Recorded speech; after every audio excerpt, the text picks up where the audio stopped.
Have you ever paused to consider what it means to be a worship pastor? Well, that's what this video is all about. In it, I interview Zach Hicks. He's the author of the book, The Worship Pastor. It's one of my favorite books on worship ministry, and he shares a ton of insight on understanding our pastoral role as worship leaders. And he also shares a lot of practical tips on implementing our pastoral responsibility in our day-to-day work in worship ministry.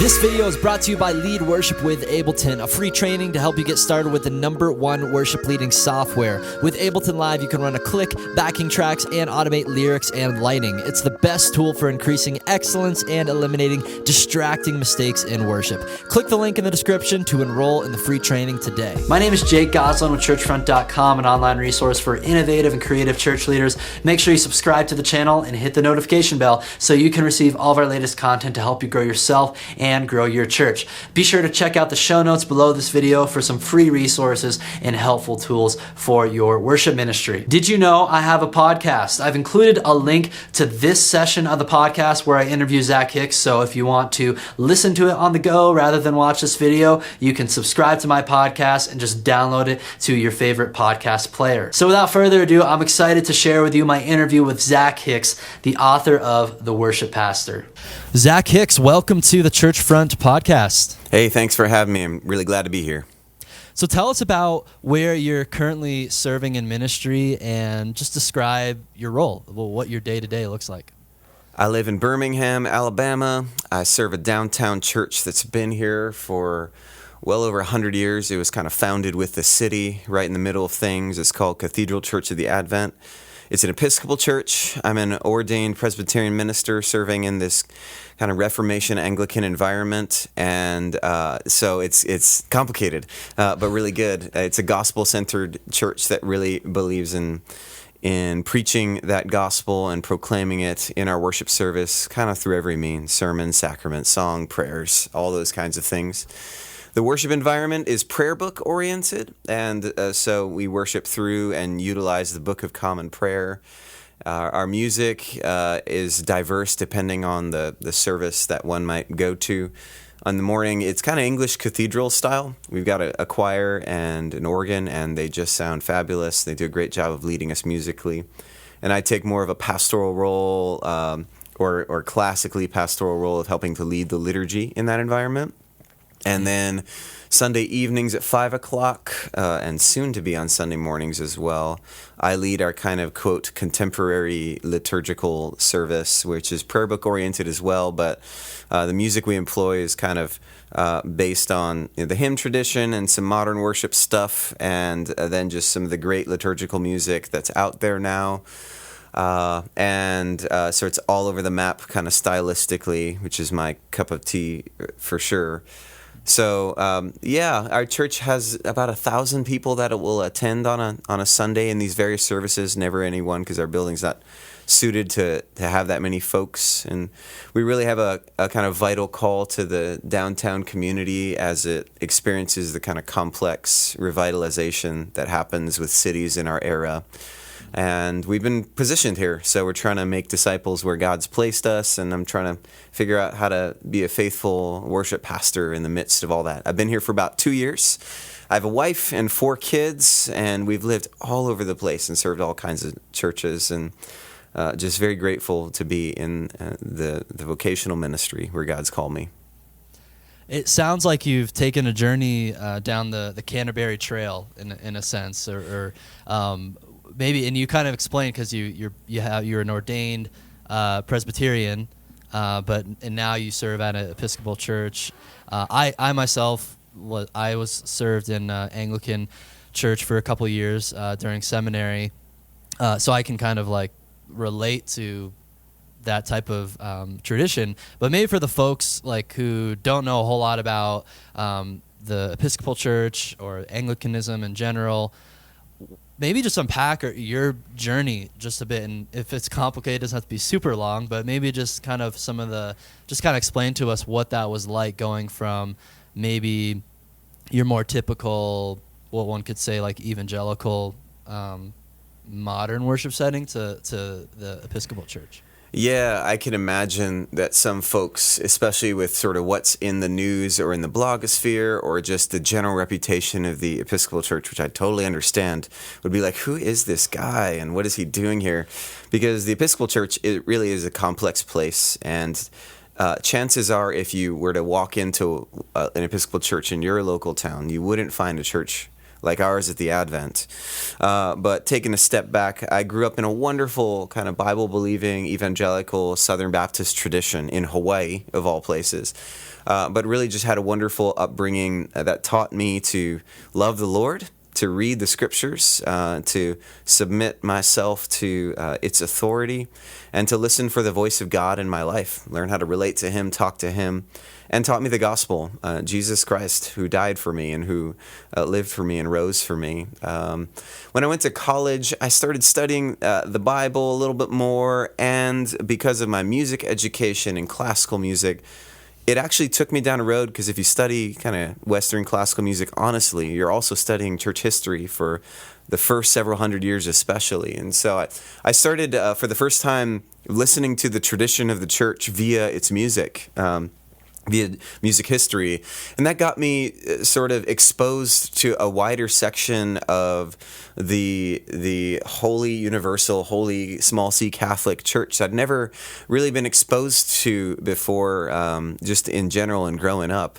And so as I explored that, I became intrigued by this expression of the church through various means of church music, and then starting to look kind of through hymns, the gateway into liturgy and those kinds of things. Those things intrigued me, and I asked, why didn't I grow up in a tradition with that had me investigate church history a little more? And throughout seminary, I just began to put pieces together for myself.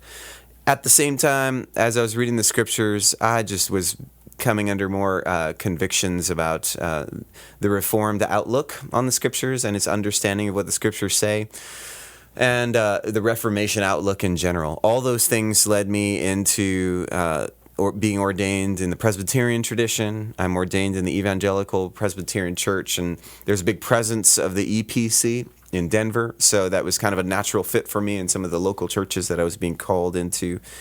And I was kind of doing the simultaneous lead music and do kind of classical pastoral stuff, kind of feeling a tension between those two vocational paths, and wondering, when is God going to make me a pastor? Because I always felt called to be a quote pastor since I was in high school. And as I was just continuing to try to be faithful to, at post-seminary, stay up on thought and reflection with other worship leaders, but also in the broader worship world, I'm a reader and a thinker. It's a philosophizer. I just tend to think all these things about my vocation. And, I just started diving into more areas of worship history, particularly the person and work of Thomas Cranmer, and what he was doing in the 1500s in England to try to cast a vision for what gospel-centered worship looked like in his era.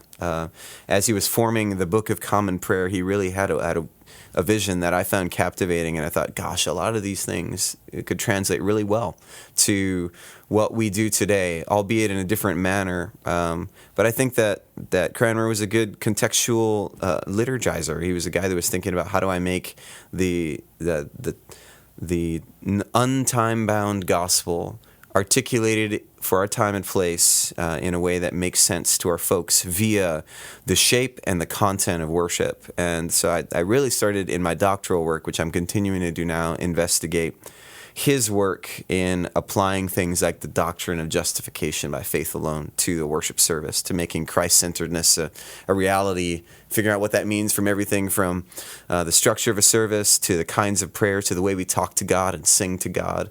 Those things really impacted the way I thought about planning and leading worship. So to get back to the question, my journey toward kind of leading and being a pastor in the Anglican tradition, for me, feels like burrowing more and more deeply into the very kind of evangelicalism that I started with. I don't really view them at odds. Yeah, there are some doctrinal distinctions among them. But if you study, if you kind of burrow down into the history of the Baptist movement, you burrow down into the history of the Presbyterian tradition, what you find there is the church in England trying to figure out how to be a contextual English-speaking church that's centered on the gospel. And so for me, that journey hasn't felt like being a sort of religious or tradition mutt, but someone who's trying to understand my calling, my place as the scriptures lead me, and as I've understood through history how God has led other Christians to engage the scriptures. So that's kind of a long-winded answer about my journey. No, but I think we can learn a lot, but like I know I just learned a lot just listening to you unpack that in a couple minutes, and I can relate to that in that for me, I started, I grew up in a church that's very it's a Pentecostal church, Church of God, and I feel like I over the last 10 years kind of went back in church history through the different traditions I kind of landed in. Like I went to a Free Methodist private college, and then that like kind of felt like I was in that tradition for a while. And then when I came out to Denver, I also kind of that's when I became a part of Anglican worship and tradition out here, and it's like it's great. I've learned so much, and for me, that's really informed the way I lead worship now at what one would say is your typical suburban evangelical church with a modern worship style. And I think you're right. These things aren't opposed to each other. I think we all become self-aware and figure out which place is the best fit for us. Mm-hmm.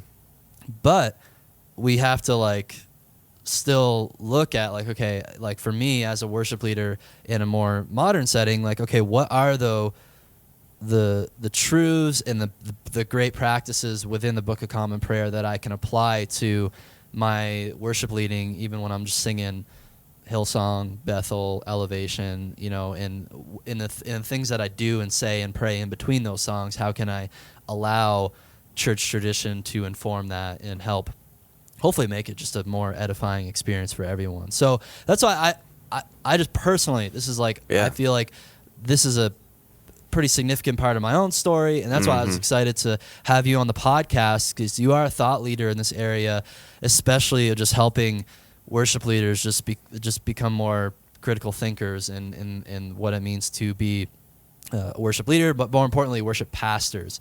And that's what I hope you can help us out with today with this podcast session, is what does it mean to be a worship pastor, putting the emphasis on the word pastor, because I think the word gets thrown around a lot. Some of us, maybe we compare I'm a worship leader, I'm a worship pastor. Right. What's the difference between those two things? And yeah, since you wrote the book, The Worship Pastor, I think you're hopefully, I know you have a lot of great things to say, because I've read the book. I read it a couple years ago when it came out, and now that's probably I think that's my most referred book that I tell people about when they're asking about, hey, what's a good worship leading book? Thanks. That's great. Just because I think there's plenty out there on how to do the practical stuff of prepping and planning for worship and all the tech stuff. I mean, that's a lot of stuff I do at Churchfront, but there's not as much out there on the theology of worship, and especially accessible stuff, because I've been in college and seminary. I've read all the guys who you've read as well, and they're amazing thinkers, but they don't necessarily package it in a way that's digestible for a lot of folks to be able to consume and enjoy and learn. So I think your book does that really well. And I just want to start off, I got a bunch of questions from you that kind of inspired from the themes that you hit on your book. First, I just want to ask, actually, no, and I want to, before I even ask you a question, I have a paragraph from the intro of your book that I just want to help frame kind of what your book is about for folks listening if they haven't read it yet. So I'm going to go ahead and read this. This is what you say at the very beginning. Dear worship leader, you have an extraordinary job with high stakes and grand opportunities. You aren't just a song leader. You aren't just a lead musician. Your set lists aren't just inspiring medleys of well-glued songs. You aren't merely on a stage, and those people out there aren't merely the audience. They are Christ's bride, God's beloved, gathered in from the four corners of the world that they might be reclaimed by and re-aimed toward the author and perfecter of their faith. They are disciples, followers.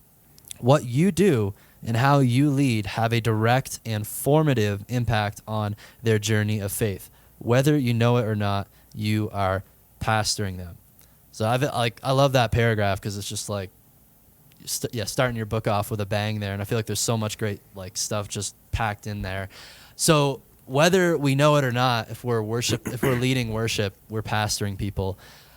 So before we get into the nitty gritty of what does it mean to be a worship pastor? What does it mean first to be a pastor? How do you define the role of pastor, just kind of generally speaking?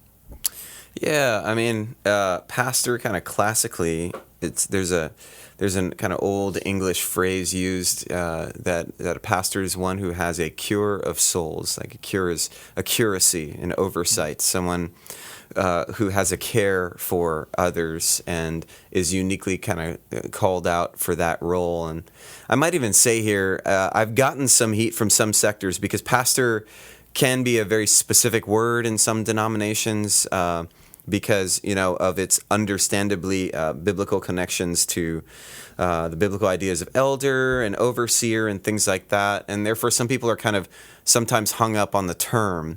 I'm not so much hung up on the term. And that's part of what I try to outline, maybe even in the book, is that whether you know it or not, you're engaging in things that form and shape the discipleship of the people of God. And that's pastoral work right there. That's soul oversight. That's giving people hooks to hang their journeys on, or signposts or waymarkers for them to walk the road with Christ throughout life. And that's something that we are doing. And so the question is, are we pastoring people? The question isn't, are we pastoring people or not? The question is, are we pastoring people intentionally, or are we pastoring people haphazardly? Because anytime you sit down to plan a worship set, or think through song arrangements, or talk about projection backdrops, or even a mixer sitting down to create certain musical emphases on their soundboard, those are as grandiose and as crazy as it might sound. Those are pastoral decisions because they affect the way the people of God engage with God in the service of God.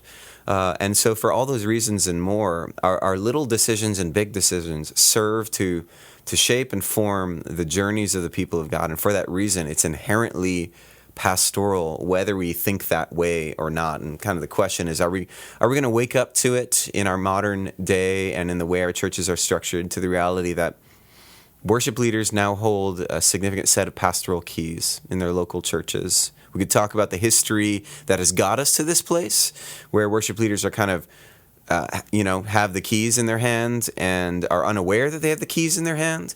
But we're here. We're at that place now. And I only came to it because it was sort of a vocational aha as young worship leaders like myself were getting together, 10 to 15 years ago, and saying, gosh, I'm noticing that what I'm doing really does impact the people's faith journeys. And I need to take that seriously. I can't sort of just be a rock star about this. I need to think more critically, because it's not that it will impact them. It is impacting my people. And I'm starting to feel a burden that I need to go more deeply into the reflection on this kind of stuff, lest I kind of fall into what God says about teachers in James. Not many should be called to be teachers, because there's kind of a standard there. And I felt similarly, there's kind of an analog to worship leaders. It's not many should be called to be worship leaders, because there's faith shaping in our modern churches that happens there. And if we don't take it seriously, we're going to find ourselves in our churches in a world of hurt. Yeah, a few years ago, it was in college, and this was a time when, because I was studying music in college, and then my kind of later half, that's when I was like, oh, I need to study more about the Bible and theology, because what I am doing is a pastoral role. What I want to do for my career being a worship leader, it's not just I'm not just the church rock star or whatever. Unfortunately, that's like the common perception a lot of us have, and that's what that's the exciting, glamorous part about it. But it's like, no, you are helping people relate to God. And the first time I had a light bulb moment, I think I kind of always refer to a couple books. Like the first one, and there was this one professor I had at Greenville. His name's Brian Hartley, and he's the head of the worship department, the religion department there, and I think he's the dean now. But he's like, hey, Jake, you should read my friend's book, Desiring the Kingdom. It's by James Smith. Yeah. And that book for me is like, man, that just like really helped me see how formative practices are in worship, and how everybody has a liturgy, and not only if you're Anglican, if you also have a liturgy if you're in the modern, more free flowing charismatic church. Like everybody has a liturgy, and not only is there a liturgy in the church, there's liturgies in everyday life. You have a liturgy probably when you wake up and get out of bed, and if you go to Starbucks has its own liturgy of how to order coffee. And I'm like, we're being formed constantly, and like as worship pastors, we have this opportunity. But I think you're right. It's like, I don't think a lot of us, maybe we're just not aware of it, where we're trying to help form people's hearts for an hour on Sunday morning for the gospel. So it's just like, that's why when I read your book, it's like, man, this is such great stuff. And I feel like it just packages it in such a very accessible way for folks to understand. Like, wow, like it almost like brings just a higher level of, I don't know the word, significance, or a greater weight to the mundane, like quote unquote mundane activities that they're doing week in, week out, picking songs, planning the flow of the service, this or that. Like, it's not just a musical experience; it's a pastoral experience that they're curating. So right, yeah, we tried really hard when I was working with the publisher, but just conceiving of the book, to make it something where we were straddling a line where we wanted it to be thorough but totally accessible. So it's why I have the short chapters. It's why I kind of organize around these metaphors and these themes that sort of prick and provoke the imagination for what pastoral ministry looks like in worship leadership, because I don't think we necessarily intuit all that. I certainly didn't. And it came, for me, it was a kind of 10-year journey of reflecting on this stuff that gave me these categories, and listening to others who had these categories, and kind of rehanding them over to myself and to others for just hopefully more vocational reflection as we move forward in our churches. Yeah, and you've done a great job at that. And what I'd like to do for the next few minutes is like maybe just touch on a few of these different areas of like, okay, maybe let's talk about song selection. How can we, I think that's because that's like the task every worship leader is doing every week. It's kind of like the bare minimum. Like we're like picking songs that we're all going to sing in church. How can we be more pastoral in our approach to song selection? Yeah, one of the metaphors that I certainly didn't originate, but is in my book, that has been hugely helpful for the way I think about song selection, and not only finding them, but then sort of planning them out for worship services, has been the metaphor of a theological dietitian.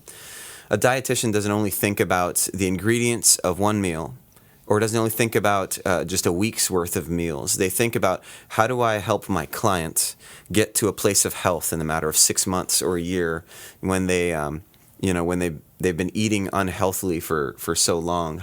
How do I sort of work them into a state where their body is kind of recognizing good foods and no longer desires those bad foods? And all of a sudden, you have some very wonderful metaphors to think through worship planning and leading and song selection. But I kind of think about two things when I'm thinking about choosing songs. Number one, I encourage all worship leaders to do, as many of the great worship leaders that I know have done, develop some criteria for song selection. Mine are in my book, but a few of them are things like singability. Is it singable for our local context? Is it in line and kind of theologically precise? Is it something that I can go to the scriptures and know this is articulating a true vision of God without any ambiguity toward falsehoods about God and about me and about reality, and those kinds of things. Another criterion, maybe the last one I'll point to for now, is it rooted and in line with the gospel, similar to when Paul and Peter had their confrontation, and Paul opposed Peter to his face and said, your behavior of not being willing to eat with the Gentiles isn't in line with the gospel. See, Paul was thinking through how the gospel applies to living, and I think that there's an analog for how we think of our worship songs being in line or not in line with the gospel, whether or not they mention the saving work of Christ. There's an in-lineness or not in-lineness with the way that we relate to God.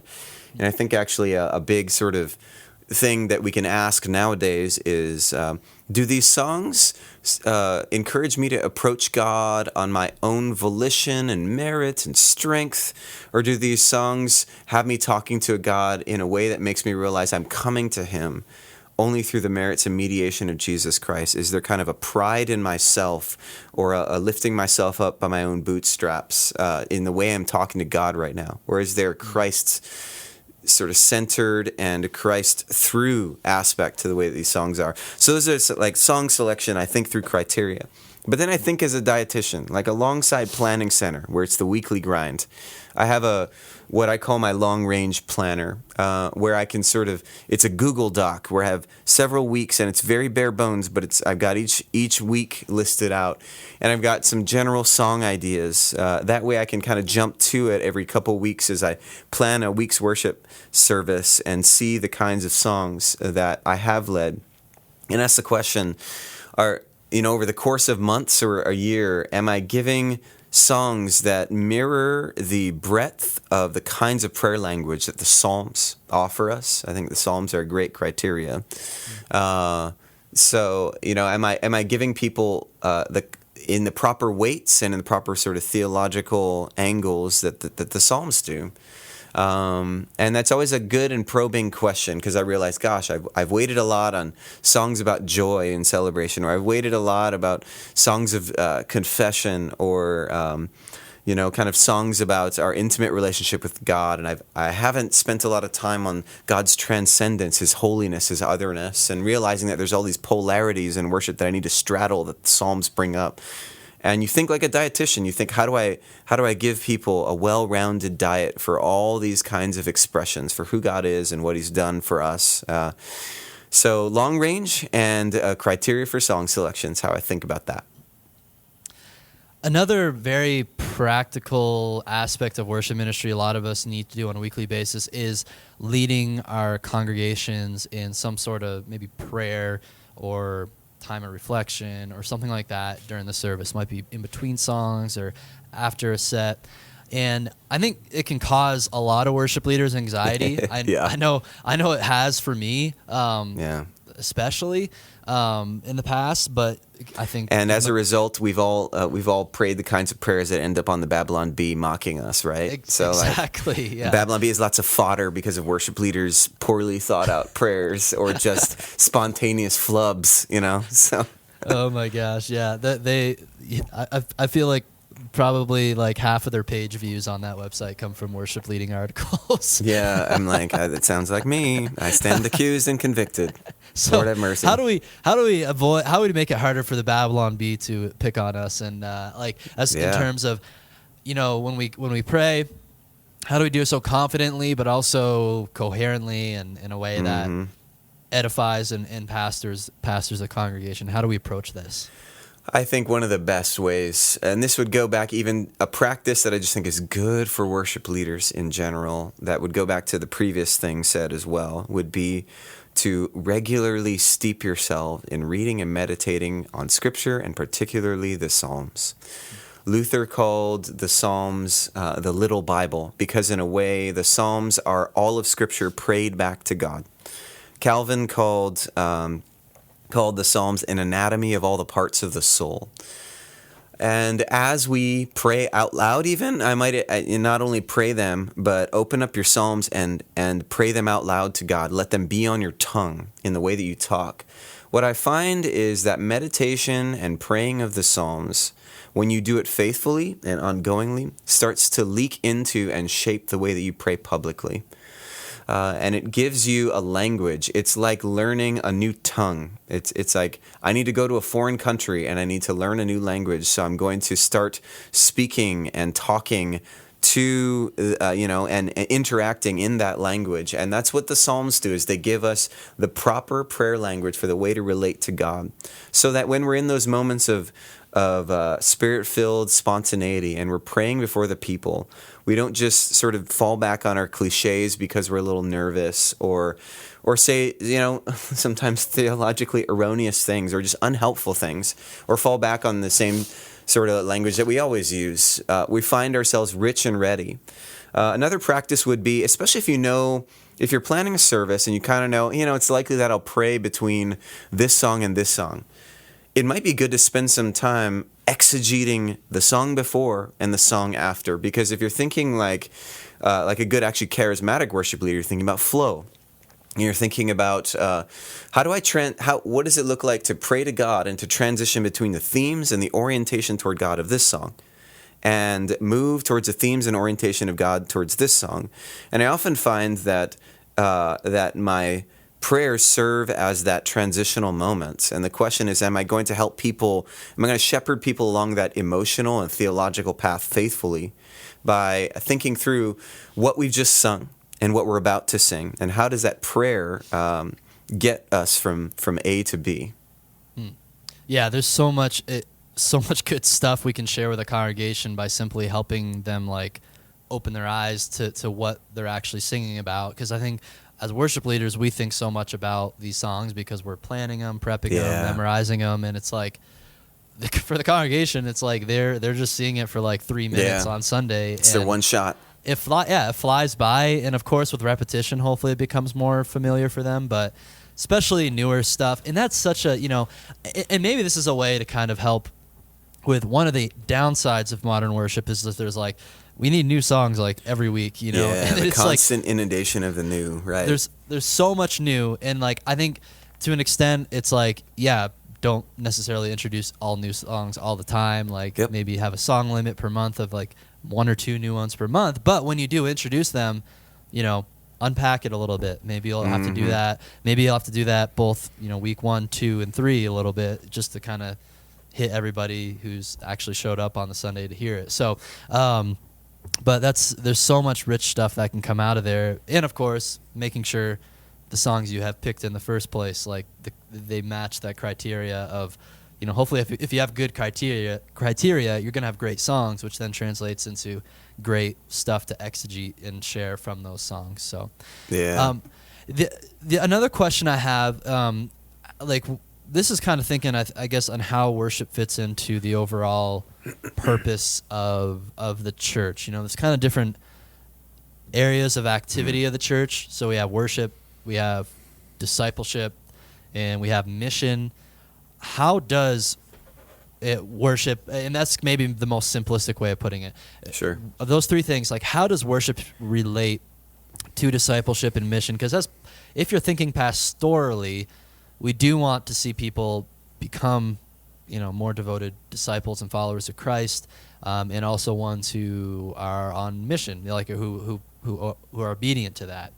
What's worship's role in all of that, and how does it relate to those things? Yeah, I know that I've been a part of sort of church schemes where those categories are easily divisible. Our church is about 3 things: worship, discipleship, and evangelism/mission. That's what we're going to be about. And sometimes we need to be able to articulate those things in those discrete categories so that we can mobilize and, allow the Bible to come alive for our local flock and stuff like that. So I'm not necessarily knocking that paradigm, but maybe where it's been unhelpful is that it's caused those ideas to be separated, as though, number one, discipleship doesn't happen in the worship service, it happens outside. Or even that evangelism and the proclamation and mission has no bearing on worship, such that you got like the emerging church movement of the early 2000s that said maybe we should focus less on gathered worship and instead do a service project, because the Bible indicates that that's worship as well, and we should engage in those kinds of things because God is pleased with those sort of sacrificial acts of service, and that's just as much worship as gathering, and it's actually more missional because we're out there, we're not sort of insular in creating this attractional environment, right? So we've gotten ourselves into a place where we don't see the overlap. The biblical vision, I believe, is one where these things are all happening, and that maybe even worship can be seen as the ground zero or the center that pulsates the life into the church for these other endeavors. So I think that worship has in it, the gathered worship service has in it, the kind of paradigm and the nucleus for the lifeblood of the church. It is where the gospel is preached primarily by, in a local church and in its community from the scriptures. And it is where people receive this gospel through the sacraments and ordinances of Lord's Supper and baptism. And it's where the gospel is prayed in the prayers and songs of the liturgy and of the worship service. It's the place where disciples are made. It's so in addition to studying the Bible with our small groups or getting together one-on-one and kind of doing life-on-life conversations, it's the center of discipleship.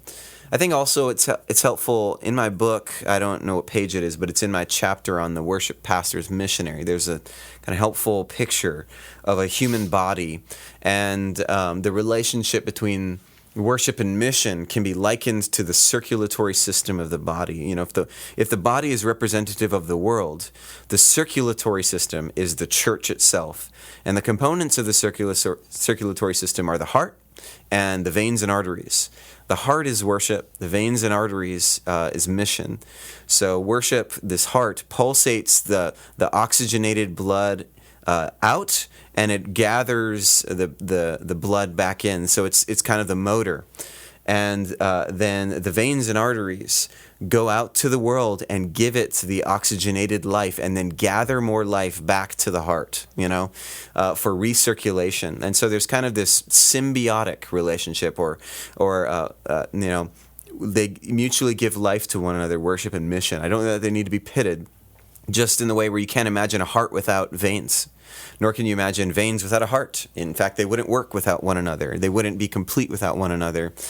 All those things, I think, work together, and that's part of churches reorienting themselves around the fact there's not a competition, or maybe that sometimes our discrete divisions between discipleship, evangelism, and worship are unhelpful toward a more holistic biblical view of all this stuff. And I think it's another thing that adds more weight to our responsibility. If worship is kind of that heart pumping the life of the church, and in mission and discipleship, it's like, man, that's a big responsibility if we're the ones in charge of organizing that every week. I got one more question for you, and this is about the role of just emotion in worship. I think that it's one thing that I think a lot of folks, like a lot of worship leaders today, worship pastors, do think a lot about. Okay, how am I leading the congregation kind of on this journey of different emotions we experience in worship? How do I do it in a way that's like impactful, not manipulative? Like, should I even be concerned about emotions? Like, I don't know. There's a lot of questions I think we have about this topic, because I think especially lately, I think it can kind of get just kind of leave us with a bad taste sometimes, just thinking about the concept of emotion in worship. But what are your thoughts? How do we think pastorally about emotion? Yeah, so my favorite chapter in the book, and the one I think that tried to break the most fresh ground of conversation, was the chapter on worship pastor as emotional shepherd. Because, and this is an admonition to worship leaders before I talk about it, if you want to know the situation we find ourselves in, where we've got this sort of tentative relationship with understanding emotions and emotionalism in worship, study the period of history known as the Second Great Awakening. Study what the church was thinking and doing, especially if you find yourself in a tradition where your church is kind of somewhere in the evangelical sphere, because the Second Great Awakening really affected the way you and I think and have, engage in habits of worship leading and even process emotions sort of tacitly underneath the surface of our consciousness and the way we think about emotions. So that's just an encouragement to study that period, Google it, Wikipedia it, know who the thinkers are and what they were saying about emotions and affections and things like that. And you'll get a good glimpse into why we think the way we do and why we've kind of got a love-hate relationship with this thing. When I go to the Bible, I read very clearly that we are to love God with all that we are. That's a great commandment. It includes our emotions. And so I've come to the understanding the Bible encourages us to think of emotions as part of our makeup that God reclaims when we're saved. When God redeems us, part of what he's actively redeeming and will kind of consummate at the end of the ages is a fully healthy emotional life. Which means that I, as a worship leader, need to think strategically and critically about how emotions get shepherded and shaped in a worship service, because God knows, therapists can tell you, we live in a day and age where we are emotionally wrecked all over the place, and we don't know what it looks like to sort of feel faithfully. Our feelings, because of our upbringing, because of the psychology of our existence, are all over the map, and yet our feelings are something that can be discipled and grown into maturity by God's grace.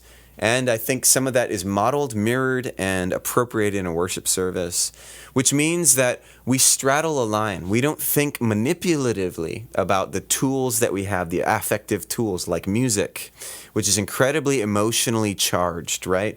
We don't want to be manipulative, but we don't want to also abdicate the responsibility that is a part of those effective tools, which means that we recognize music has an emotional gravitas. It has an emotional weight that we need to take seriously. And we want to ask the questions, not if or when our people will feel, but how we can lead them to streams of faithful feeling. How can we shepherd people faithfully? What does that mean concretely? It means that I want musical moments to mirror theological moments. If this moment in a worship service is meant for us to all be coming before the Lord in contrition and in confession, how do I create and help facilitate a musical moment that sounds and feels like contrition? Think like a film scorer here. I wouldn't say that a film score is manipulating me when they're creating an appropriate film score for an emotional moment in a movie. What they're doing is providing the right framework. Like Jonathan Edwards says, they're helping me see the truth in its proper colors by giving me a frame to sort of shape this emotional theological moment. Similarly, we should think about music. Similarly, we should think about the sort of emotional content about the way that we pray and sort of the emotionality with which we do it. All those things become ways that we can process what it looks like to be emotional shepherds rather than mere manipulators. Because the difference between a shepherd and a manipulator isn't that we use these tools to help people's emotions along the journey. It's whether we use them haphazardly and whether we're just after mere kind of sensationalism or feeling for feeling's sake, or whether we're after feelings that help frame a kind of a truth moment for people. They help frame the truth of a given sort of moment. So I want people to feel the joy and revelry of celebrating in the presence of God if it's supposed to be a moment of celebration. So I'm thinking musically about what that means for the kick drum to hit 4 on the floor, what it means for electric guitars to kind of fill out that sonic space, because I recognize I'm trying to shepherd people emotionally through this stuff. One thing I was really excited about when I read a book, Christ-Centered Worship by Brian Chappell. I think that one kind of helped me understand really well, like in worship, and this has happened throughout the past like 2 millennia of church worship, is usually you're hitting on the different themes of the gospel, which you've already mentioned here too. And when you think about like what you mentioned with what a film scorer's job is to really help emphasize those truths or like bring those to light, like I think that just gives us so much more creative inspiration than just being like, oh, it needs to be hyped up here, it needs to be somber here. You know, like Yep. those emotions in themselves, like if they don't have any like truth back behind them, or like why the reason why you're doing it, it's like it gets old real quick. And then it's why people sort of get emotionally burnt out from worship services where they're kind of slung about. And it might take a few years, but eventually you have emotional refugees that feel like they need to go hide in, churches that are emotionally austere because they've been so abused. Yeah. And it's just, and if you can like have a vision to see how do you combine the truths of the gospel that we're trying to tell that story every week with, and use the tools that we have to help lead people emotionally, and whether in my church those tools are obviously the music. We're a band, we use tracks, and then we also have like a huge elaborate lighting system, but we have lights, and like I use different lights and colors to affect it. Backgrounds on our widescreen behind us, like we also can affect it that way. And I'm thinking through, okay, what's going to best convey adoration? What's going to best convey confession or thanksgiving or sending? And it's like thinking around these categories is like, I don't know, it just makes the job as a worship leader much more fun when you are thinking as a pastor versus like again, a rock star. It's like, oh, I'm just showing up playing another set. Yeah, people criticize that kind of meticulous observance of detail as worship's overly produced or too much of a production. I think that's wrong. I actually think that observation of detail and thinking through those things is a pastoral maneuver, especially if we're thinking about how they all contribute to the truth moment of a given time in a worship service. Those are pastoral decisions, and ironically, well before technology in the modern production era, people were thinking through these things in the way they designed churches and stained glass, and musicians were thinking through these things in the way that they composed their music for the church. So this is not just something for the modern era, that's a cultural appropriation of rock show sentiments and ideas. These are really pastoral things that have been around, and certainly we need to be critical where we need to be critical of how we're sort of dragging in cultural idols here or there with our technologies. We need to recognize that our technologies have moral implications for how they shape the people of God, and maybe that causes us to push back against a few things, and we don't just appropriate everything.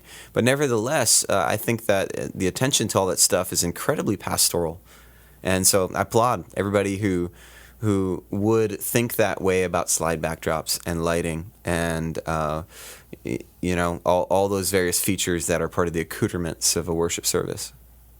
That means a lot coming from a guy who leads worship at a Episcopal church. Right. Well, it's just different. It's different modes of the kind of same reality. We have an old cathedral. It's very beautiful, and it just gives you an ancient historic feel as well. But if you think back to when it was first built and think back to the whole style of cathedrals and what they were after, very much the same thing as what you're talking about when you're thinking about lights and slide backdrops and mixing, all those kinds of things. Well, Zach, I'm really grateful for all the insights you shared here, and this was just a good little taste of the much more of what you share in your book.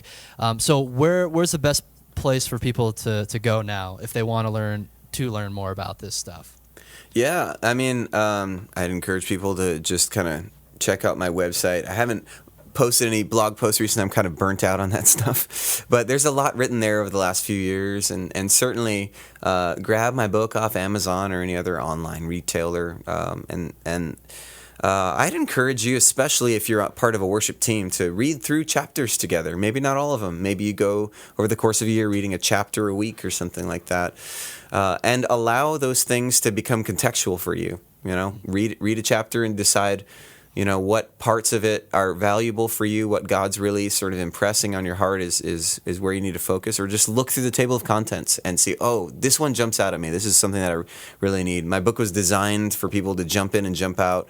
It does have a kind of continuity from beginning to end, but it's not necessary. You could just sort of read a chapter that you need to read and give it to your friends and converse together, create kind of local conversations around these issues that would bless what I feel like is my calling in all this, to to help give this kind of thought world that tends to be a little bit inaccessible to the local church. So, yeah.